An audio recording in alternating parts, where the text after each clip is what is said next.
A helicopter is making its 10th attempt to penetrate the mountains. 10. The turbulence has forced them back every time before, and they're almost out of fuel, and somewhere in that white nothing below them are a group of teenagers who have been missing since Saturday night. It is Monday morning. On this pass, the winchman shouts. Below the aircraft, something is moving in the snow. They turn toward it. What they see at first looks like a small red tent. Then it raises its arms. It is not a tent. It is a 20-year-old woman, on her hands and knees, crawling. Like and subscribe. Follow this story from beginning to end, because the question is not simply what went wrong up there. The question is how something this precise, this quiet, and this close to being survivable became the worst mountaineering disaster in British history. Before any of this makes sense, you need to understand what the Cairngorm Plateau actually is, because it is not what most people picture when they hear the word mountain. People expect a peak, a recognizable shape, a summit with a view. The Cairngorms in the Scottish Highlands are not built that way. What sits at the top of Cairngorm is a plateau, a high, flat, granite desert stretching for miles in every direction at around 4,000 feet above sea level. No trees, no walls, no features the eye can lock onto. Just gravel, broken rock, and in winter, wind-driven snow that has no fixed surface and no fixed depth. The Scottish mountaineer Adam Watson, who would later serve as the chief expert witness at the inquiry into this disaster, described the experience of a full gale up there as making it impossible to walk, to see beyond a few feet, to breathe normally, or even to hear the person standing directly beside you. He compared the environment not to the European Alps or the Rockies, but to the high Arctic terrain of northern Canada. That is not atmosphere. That is the factual, physical character of that place in the cold months. The snow itself matters enormously. What falls on the Cairngorm Plateau in winter is often what those who know it call flowery.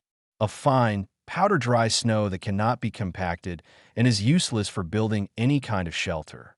It falls apart in your hands, and when the wind drives it, it fills every hollow, every dip, every slight depression in the ground, accumulating from all sides until something that was a shallow trough in the terrain becomes buried under several feet of snow. From the surface above, that hollow is completely invisible. It looks like everywhere else. It looks safe. Running down from the plateau toward the east is a small stream called the Feith Buidhe. In summer, it is a clear burn over dark stone, easy to see, easy to follow. In a hard Scottish winter, it disappears entirely under the snow. The stream bed fills over. The surface above it becomes flat and indistinguishable from the ground on either side. It ceases to exist as something you can find or follow. Remember that. It is the hinge on which this entire story turns.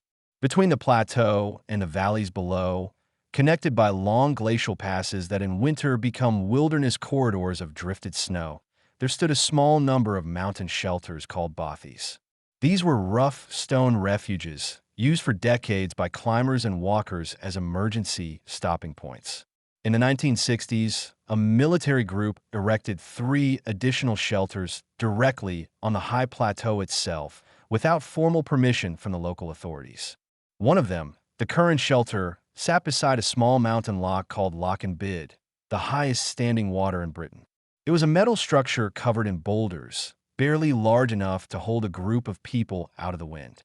In a severe winter, it could be buried entirely under drifted snow, with only a ventilator pipe visible at the surface, and even that could disappear.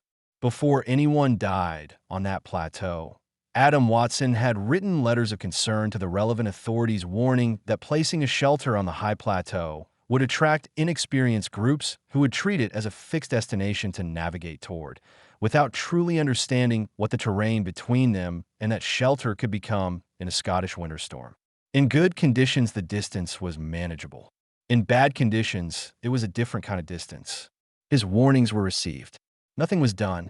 The group that arrived at Legamlia Outdoor Center late on a Friday evening in November came from Ainsley Park High School in Edinburgh.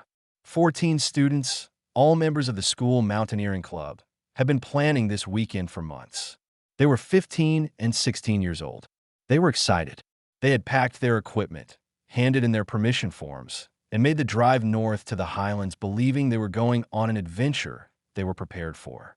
Leganlia was Edinburgh Council's outdoor training centre near the village of Kincraig, a short drive from the Cairngorm ski slopes. The person responsible for the expedition was the school's outdoor education instructor, Feith Buidhe, 23 years old. He held the mountain instructor certificate, and he had genuine mountaineering experience. But his time in the Cairngorms, in winter specifically, was very limited. He was also the oldest person in the group, 23 years old, and the eldest. With him was his girlfriend, Catherine Davidson, 20 years old, a final-year student at Dunfermline College of Physical Education. The school had approved her involvement with a mountaineering club. She had less overall mountaineering experience than Buidhe, and she had been in the Cairngorms in winter on 2 previous occasions. She was the person who would lead the less experienced half of the students. The third adult was Sheila Sunderland, 18 years old, who had just begun a voluntary placement as a trainee instructor at Leganlia. This was her first time in the Cairngorms. She was there partly to assist and partly to gain experience herself. 3 adults. Combined age, 61 years. The eldest was 23. Buidhe divided the 14 students into 2 groups by experience level. He would take the 8 stronger, more capable students on the more ambitious route across the plateau to Ben Macdui, the second highest mountain in Britain, and down to a remote bothy called Cairngorm for the night, before returning the following day on a longer, more challenging route. Davidson and Sunderland would take the 6 younger, less experienced students on a shorter version of the same crossing, meeting at Cairngorm. Both groups had a bad weather fallback written into the plan from the beginning. If conditions deteriorated on the plateau, skip the longer route and head instead for the current shelter at Loch-in-Bid, spend the night there, and descend in the morning. The plan had contingencies. It was structured. On paper, it looked like the kind of expedition that outdoor centers run routinely. On the morning they departed, snow was already on the ground. The weather forecast Buidhe had seen predicted deteriorating conditions through the day. That was known. It was factored into the plan. The contingencies existed precisely because worsening weather was anticipated, and so the groups set out. It was 11 in the morning when they left the car park. In November in the Scottish Highlands, usable daylight lasts perhaps 7 hours. They had already used some of it. Both groups took the chairlift from the ski center up to the ptarmigan restaurant at over 3,000 feet, saving time on the initial climb, but depositing themselves directly onto the edge of the exposed plateau. After lunch, Buidhe's group left first. Davidson's group followed 20 minutes later. A Glenmore Lodge instructor at a radio station near the Cairngorm summit later confirmed that he saw Davidson's group on the summit at around 20 past 1 in the afternoon, the weather already visibly worsening and heading south. That is the last confirmed sighting of the group moving as planned. Below the summit, heading south, lies a section of terrain called Cuar Domhain. The snow there was knee-deep. A strong wind was driving from the south-southeast directly into the faces of the group as they moved. Beyond Cuar Domhain, in the Feith Buidhe Basin, the conditions were worse again. The plateau here collects snow from the surrounding high ground. It deepens as you descend into it, and the wind builds drifts quickly and unpredictably in every hollow.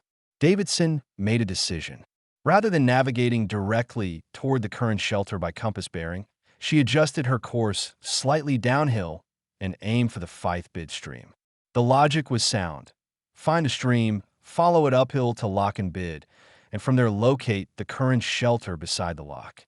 Following a natural feature when visibility is failing and the terrain is featureless is a legitimate navigation technique. It was a reasonable thing to attempt. The stream was not there. The Feith Buidhe was buried completely under snow. No surface, no sound, no indication that water moved beneath the white. The feature she was navigating toward had ceased to exist. With dusk approaching and students becoming visibly distressed, Davidson made the decision to stop and bivouac where they were. The group would shelter for the night in their sleeping bags and survival bags, wait out the storm, and move in the morning. It was the right instinct in the wrong place. The hollow she chose at the head of the buried Feith Buidhe burn was one of the principal snow accumulation zones on the entire plateau. She could not have known that. Nothing on the surface warned her. The current shelter was close enough to reach on a clear day in half an hour. Buidhe's group, on the other side of the plateau, had already turned back before conditions became worse and reached the current shelter by mid-afternoon. When Davidson's group did not arrive, Buidhe assumed she had taken her students to one of the other nearby shelters. The Street Valerie Refuge or a place called Jean's Hut had both been mentioned at some point during planning. He was not worried. He had shelter. He had his students. He settled in for the night. Saturday night, the blizzard intensified. The group lay in their sleeping bags and survival bags behind a makeshift wall of packed snow. The floury powder settled over them from above and drifted in from every side, filling the hollow without stopping. Some of the students panicked. Davidson did what she could, digging them out in the dark, losing her mittens in the process of clearing snow from around terrified 15-year-olds she could barely see and could barely hear over the wind. At first light on Sunday morning, the situation had already crossed a line that most people never approach. Raymond Leslie, the smallest student in the group, was completely buried but could still be heard. Two of the girls had somehow come out of both their sleeping bags and their survival bags during the night and were lying exposed on the surface of the snow. A third girl was described in the original inquiry report as being in a bit of a daze. The inquiry's own account notes that these 3 girls were likely already dying of cold. Davidson got the 2 uncovered girls back into their sleeping bags. Then she and William Kerr, who at that point still had enough strength to stand, attempted to leave the group and go for help. After 25 yards, the snow was thigh-deep, and the wind made any forward progress impossible. They turned back. They returned. Davidson led the students in singing. They shared stories. She kept them talking through the hours of Sunday, kept them present and conscious, kept them together in a hollow at 4,000 feet without tents or working shelter, with the nearest refuge half a kilometer away and invisible under snow. That was what those hours looked like from inside that hollow. The singing, the waiting, and the snow building around them without stopping. Sunday passed entirely. The blizzard did not stop. Another student became progressively buried as the drifts continued to build.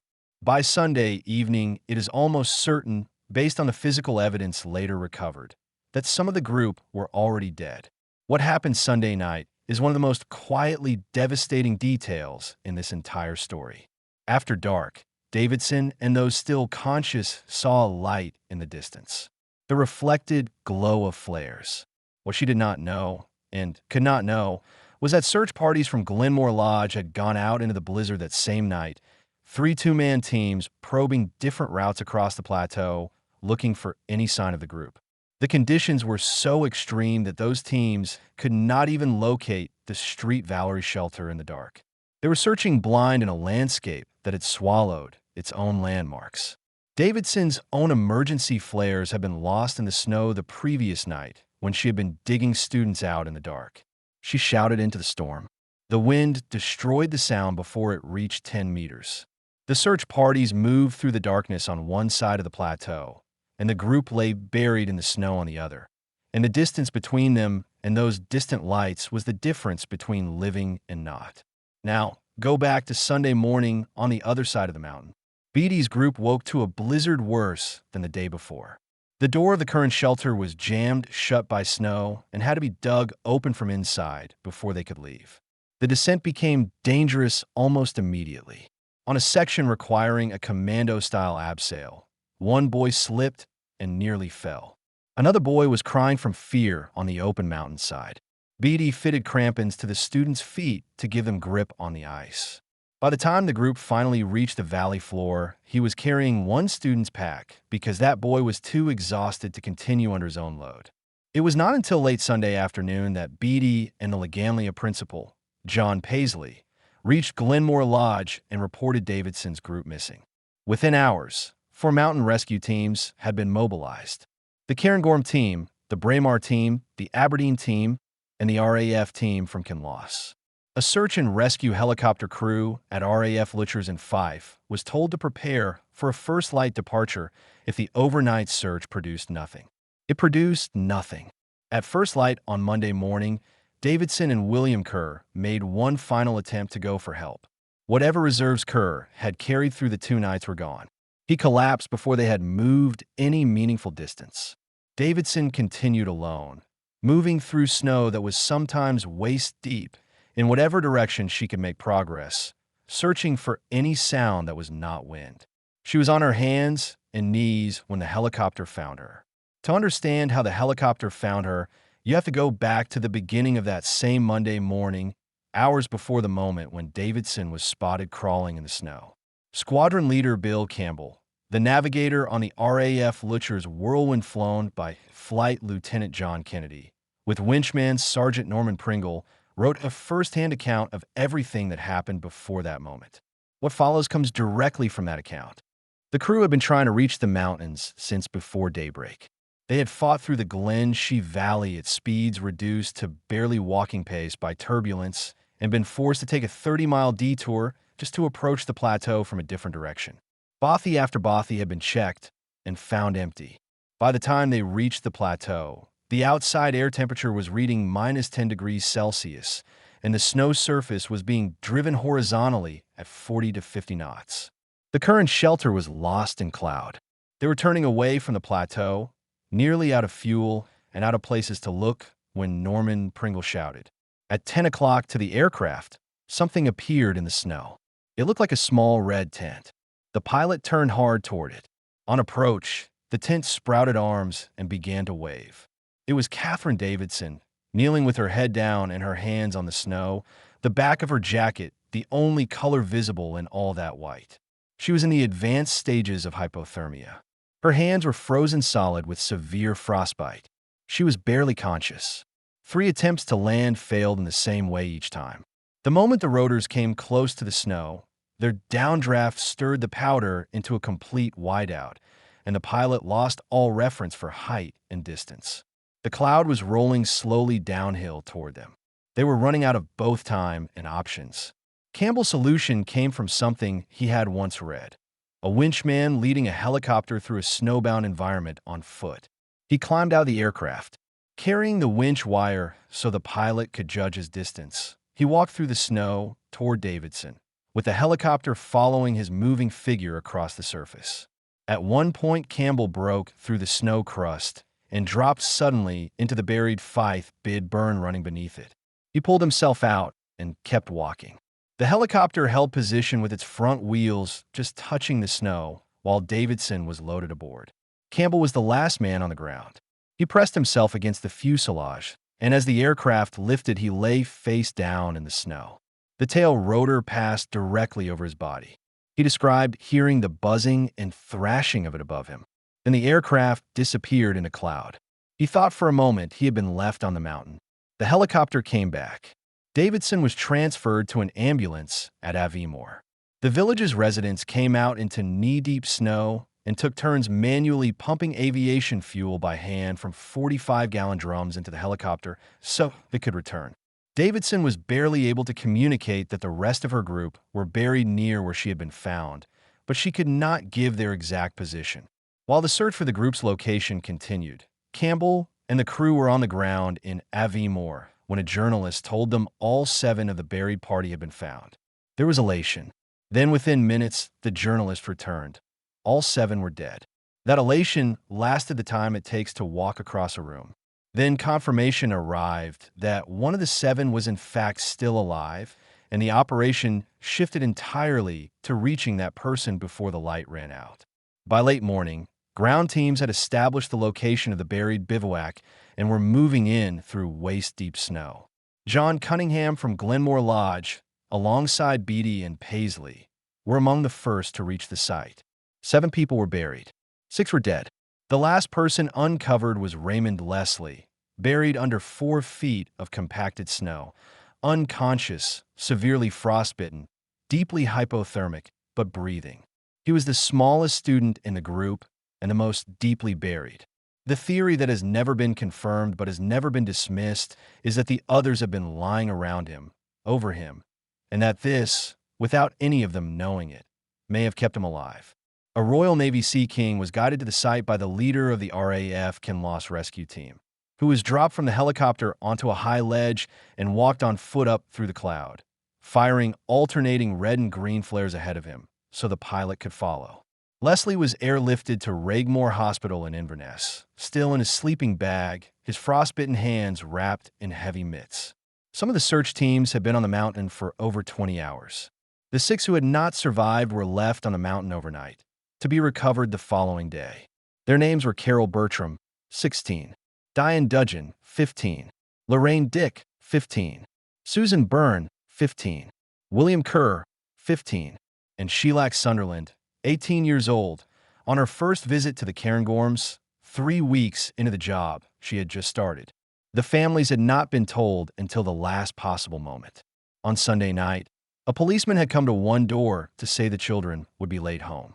Later that same night, a newspaper reporter arrived at another door and said the whole party was missing. People in Edinburgh that night had their own wind and their own deep snow and had no way of knowing that 50 men were preparing to move into the mountains at first light to search for their children. The parents were gathered at the school on Monday afternoon. That was when they found out. Diane Dudgeon's father said later that the pain of it never left him, that it was always just there, just under the surface, and that it never really went away. 3 months after the event on the plateau, a fatal accident inquiry was held at Banff Sheriff Court. It lasted 6 days. Adam Watson, who had warned in writing before any of this happened that the current shelter would draw inexperienced groups into ground they could not handle, served as the chief expert witness for the Crown. The jury returned a formal verdict without allocating blame. No one was prosecuted. Buidhe and Paisley were not held legally responsible. The inquiry concluded that the deaths had been caused by cold and exposure, and that the mountain had not been cruel so much as unforgiving a set of conditions that had been allowed to exist. But before they issued their recommendations, the inquiry revealed something that had been unknown to the public. Not one of the parents whose children went onto the Cairngorm Plateau that weekend had been told their children were going winter mountaineering. The consent forms they had signed made no mention of it. Only one parent out of all the families had even been told the destination was the Cairngorms. One father told investigators he believed the trip was simply to the outdoor center at Legamlia itself. He had no idea his daughter was going onto the high plateau at 4,000 feet in November. He found out she was missing from a newspaper reporter who arrived at his front door in the middle of Sunday night. The jury stated clearly that they would not discourage adventure in outdoor education for young people. But they issued 7 recommendations that would reshape how such expeditions were run across the United Kingdom. First, that more care be taken in organizing outdoor activities for young people, with particular attention to fitness and training. Second, that parents must be given full information about the nature of any expedition, including its real risks, and must formally acknowledge that information in writing.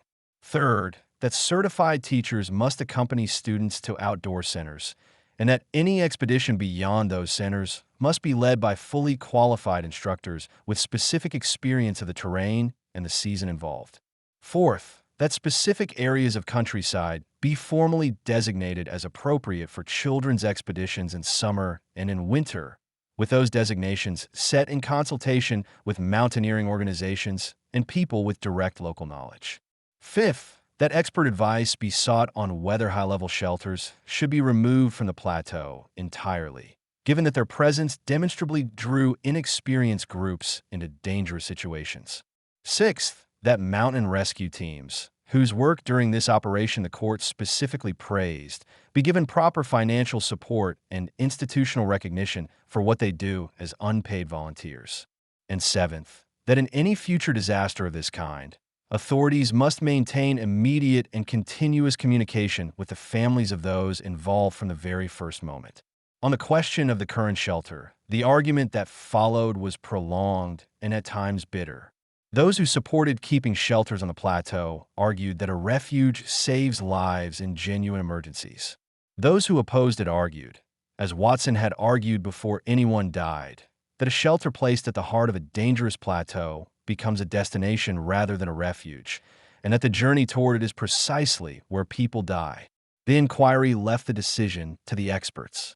In 1975, the current shelter and the Street Valerie Refuge were demolished by the same naval apprentices who had built them. The argument about whether that was the right decision has never been entirely resolved in mountaineering circles. It remains a live debate about what safety means in the mountains and whether removing a physical shelter ever truly removes the risk that drew people to it. The plateau today is unchanged. The same granite gravel, the same featureless white in winter, the same wind. The Feith Buidhe burn still runs beneath the snow each winter, invisible, exactly as it was on the Saturday afternoon when Davidson aimed for it and could not find it. There is nothing on the surface to show where the current shelter stood. There is nothing to mark the hollow. The only thing that has changed is what is required of anyone who takes young people into a mountain environment. Every regulation today that demands an instructor be specifically qualified for the terrain and the season they are entering. Every protocol that requires parents be told in precise terms what their child will face and what risks that involves. Every procedure that mandates a weather assessment before a group of children is sent onto a mountain. Every formal safeguard built into outdoor education in the United Kingdom in the decades since 1971. All of it traces back, in some form, to what the inquiry found in that courtroom in Banff. Feith Buidhe, who led his group safely off the mountain, was later appointed to a position at Glenmore Lodge, the center from which the rescue operation had been coordinated. In 1978, he was killed on a mountain in the Indian Himalayas. Catherine Davidson recovered from her injuries, completed her studies, and emigrated to Canada. Raymond Leslie recovered from his frostbite and became a competitive canoeist, going on to represent Great Britain. On the 50th anniversary, Leslie laid a wreath on the Cairngorm Plateau. He said publicly that he could still vividly remember everything. He said it had taken him decades before he could return to that place. One of the fathers of the students who died said that the pain had never left him, that it was always just there, just under the surface, and that it never really went away. The distance between where they lay and where they might have survived was less than 500 yards. It was the distance the Feith Buidhe stream would have led them if the stream had existed to be found.